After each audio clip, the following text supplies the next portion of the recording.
explain about probability distribution. What is probability distribution? Probability distribution, also known as a theoretical frequency distribution, can be defined as a distribution of frequencies which is not based on actual experiments or observation but is constructed through expected frequencies obtained by mathematical computation based on a certain hypothesis.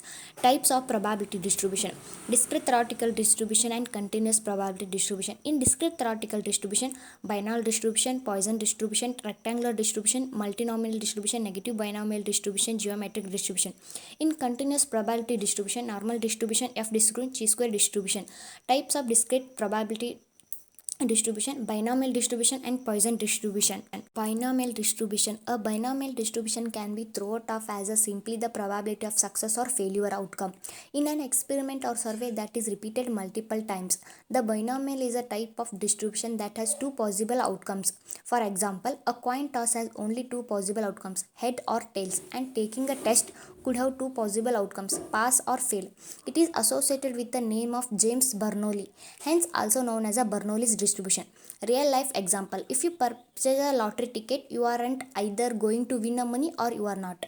Basically, anything you can think of that can only be a success or a failure can be represented by binomial distribution. Next one, Poisson's distribution. A Poisson distribution is a tool that helps to predict the probability of a certain events from a happening when you know how often the event has occurred. It gives us the probability of a given number of events happening in a fixed interval of time.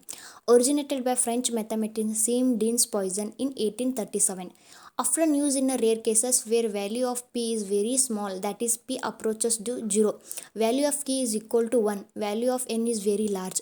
Real life example: a textbook store rents an average of 200 books every Saturday night. Using this data, you can predict the probability that more books will be sold. Purchase 300 or 400 on the following Saturday night. Another example is the number of dinners in a certain restaurant every day. If the average number of dinners for 7 days is 500, you can predict the probability of a certain day having a more outcomes. Thank you.